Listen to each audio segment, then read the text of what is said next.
Dahil sa kaguluhang nangyari, si Ibarra ay hindi makatulog, kaya minabuti niyang maghanda ng gamot sa kanyang laboratorio o kabinete. Halos inumaga siya rito. Isang utusan ang pumasok sa laboratorio ni Ibarra at nagsabing may taga-bukid siyang panauhin. Si Elias ang pumasok. Ikaw pala. Naparito ako upang itanong sa inyo kung may iahabilin kayo sa pagtungo ko sa Batangas. Ang isa pa'y ibig kong ipabatid sa inyo ang isang masamang balita. Si Maria Clara ay may karamdaman, ngunit hindi malubha. Siya'y nilalagnat, at ngayon kung wala kayong ipagbibilin... Salamat sa inyo. Naway makarating kayo ng maluwalhati. Nais kong magtanong sa inyo kung inyong mamarapatin at kung ayaw ninyong sagutin, kayo ang masusunod. Si Elias ay tumango. Papaano ninyo napatigil ang gulo kagabi? Madali po. Ang magkapatid pong namumuno sa gulo ay minsang nailigtas ko sa kamay ng mga pumaslang sa kanilang ama. Kaya't kapwa sila kumikilala ng utang na loob sa akin. Sila ang pinakiusapan ko. Kaya't pati kasamahan nila ay napayapa. Si Elias ay nagpaalam na nang makitang si Ibarra ay hindi na kumikibo. Pagkaalis ni Elias ay muling nakadama ng kalungkutan si Ibarra. Ako ang dahilan ng kanyang pagkakasakit. Nagbihis si Ibarra at nanaog agad.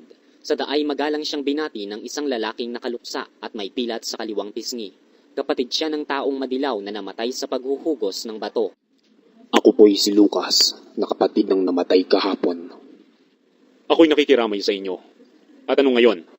Ginoo, nais ko pong malaman kung gaano ang ibabayad ninyo sa pamilya ng aking kapatid. Ibabayad?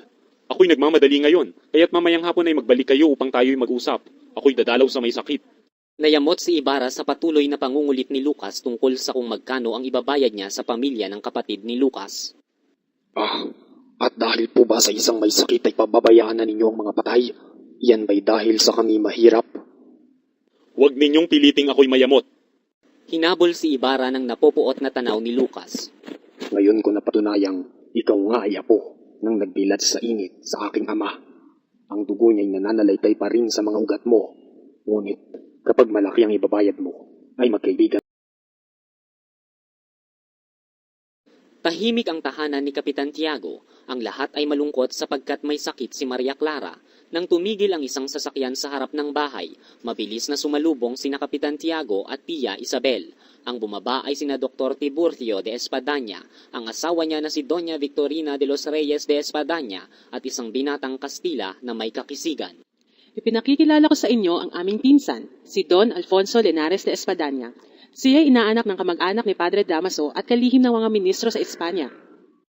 Kilalanin natin ang mga panauhin ni Kapitan Tiago na sina Doktor at Doktora de Espadaña.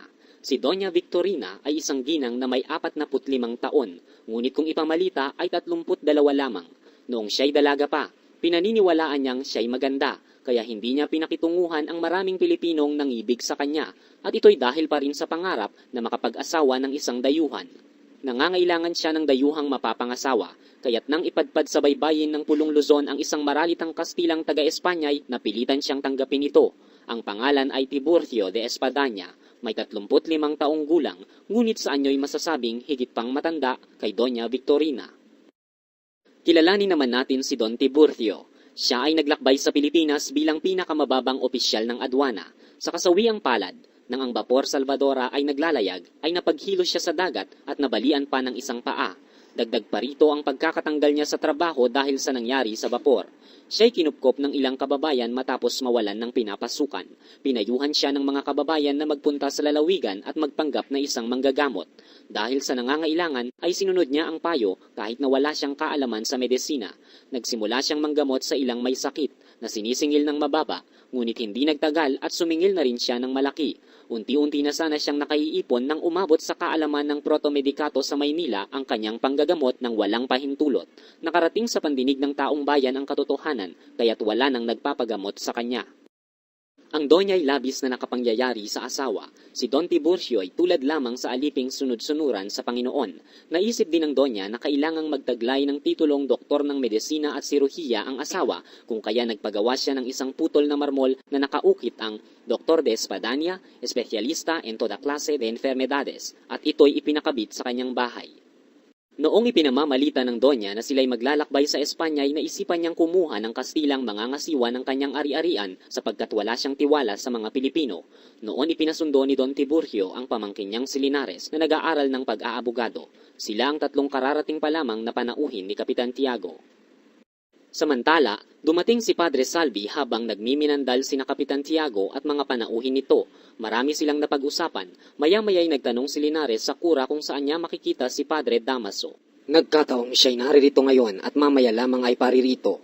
Talaga pong pagsasadyain ko siya kung hindi lang sa magandang pagkakataong ito, sapagkat may liham po ako para sa kanya. Nang matapos ang kanilang pag-uusap, pinuntahan nila si Maria Clara na nooy nakahiga sa isang katring kamagong at nakukurtinahan ng husi at pinya. Ang kanyang uloy nabebendahan ng isang panyo at nakakumot ng puti. Ang dalagay namumutla. Sinuri siya ni Dr. de Espadanya. May sakit, ngunit mapapagaling. Bigyan ng likwen na may gatas sa umaga, arabe de altea at 2 pildoras de sinuglosa. Gagaling ka, Clarita. Tibayan mong yung loob. Naririto kami upang gamutin ka at ipakilala kita sa aming pinsan. Si Linares ay napatda sa pagkakatingin sa mga mata ni Maria Clara, kaya't hindi narinig ang tawag ni Doña Victorina. Papalapit na nga rin noon si Padre Damaso. Ang kanyang anyo'y maputla at tila nalulungkot at hindi na masalita. Kagagaling lamang niya sa sakit at ang unang ginawa'y dinalaw si Maria Clara. Ginoong Linares, naririto na si Padre Damaso. Parang walang nadaraan ng tao si Padre Damaso sa kanyang pagpasok. Tuloy-tuloy siya sa kamang kinahihigan ni Maria Clara. Ang mga mata niya'y maluha-luha. Namangha si Maria sa nakitang inanyo ni Padre Damaso. Anak ko, hindi ka mamamatay. Hindi napigilan ni Padre Damaso ang kanyang damdamin, kaya't siya'y lumayo at sa silong ng balag sa ilalim ng balkonahe, umiyak siyang parang bata. Doon niya ibinulalas ang lahat ng kanyang sama ng loob. Nilapitan ni Doña Victorina si Padre Damaso ng matiwasay na at ipinakilala si Linares.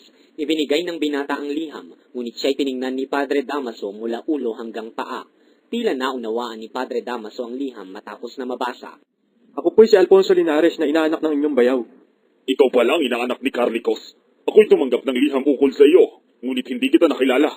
Iya'y bunga marahil nang umalis ako sa Espanya, hindi ka pa ipinapanganak. Ibig ni Carlicos na ihanap kita ng mapapasukan at mapapangasawa.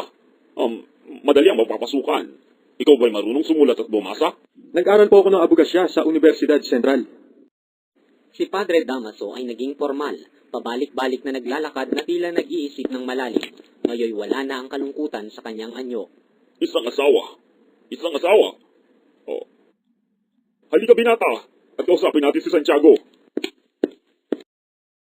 Samantala, si Padre Salvi na may malungkot at tila nag-iisip habang paruot parito. Nasa ganito siyang kalagayan nang makarinig ng isang tinig. Ano ang ibig mo?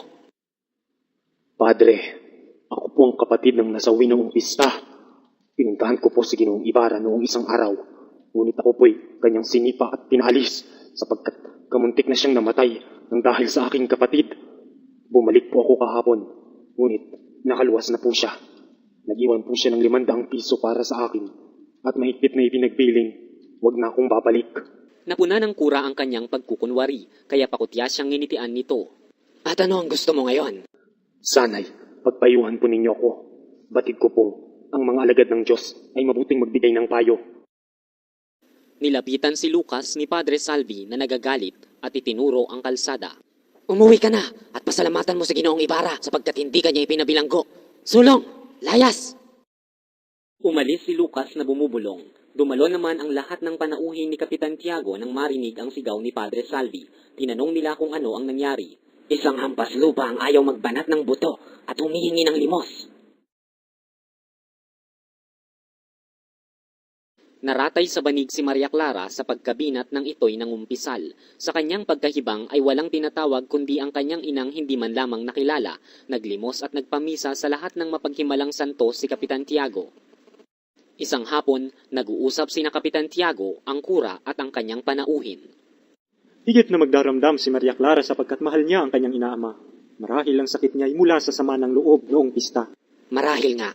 Mabuti na lamang at hindi ninyo ipinahintulot na makausap siya ni Ibarra.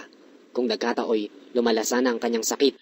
At kung hindi dahil sa amin, nasa langit na sana at nagpupuri sa Diyos si Clarita. Ipinagpilitan ni Doña Victorina na utang sa kanyang asawa ang paggaling ng dalaga. Tinutulan ito ni Padre Salvi at sinabing higit na nakabuti ang pangungumpisal sapagkat luminis ang budhi. Basahin ninyo ang banal na aklat at makikita ninyong marami ang gumaling sa pangungumpisal.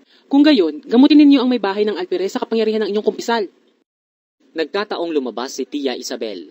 Ihanda ninyo sa pangungumpisal si Maria Clara ngayong gabi At sa tulong ng biyatiko na ihahatid ko sa kanya bukas ay dadali ang kanyang paggaling. Samantala, si Maria Clara ay maputla pa rin. Ang dalawa niyang kaibigan ay patuloy na nagbabantay sa kanya. Pinainom ni Sinang si Maria Clara ng isang pildoras na maputi na kinuha sa bumbong na kristal at nagbilin siyang tigilan ang gamot pag siya'y namimingina. Sumulat ba siya ulit? Hindi. Marahil ay maraming ginagawa. Ang sabi lamang ay lalakarin niya sa arsobispo na maalis ang ekskomunyon upang...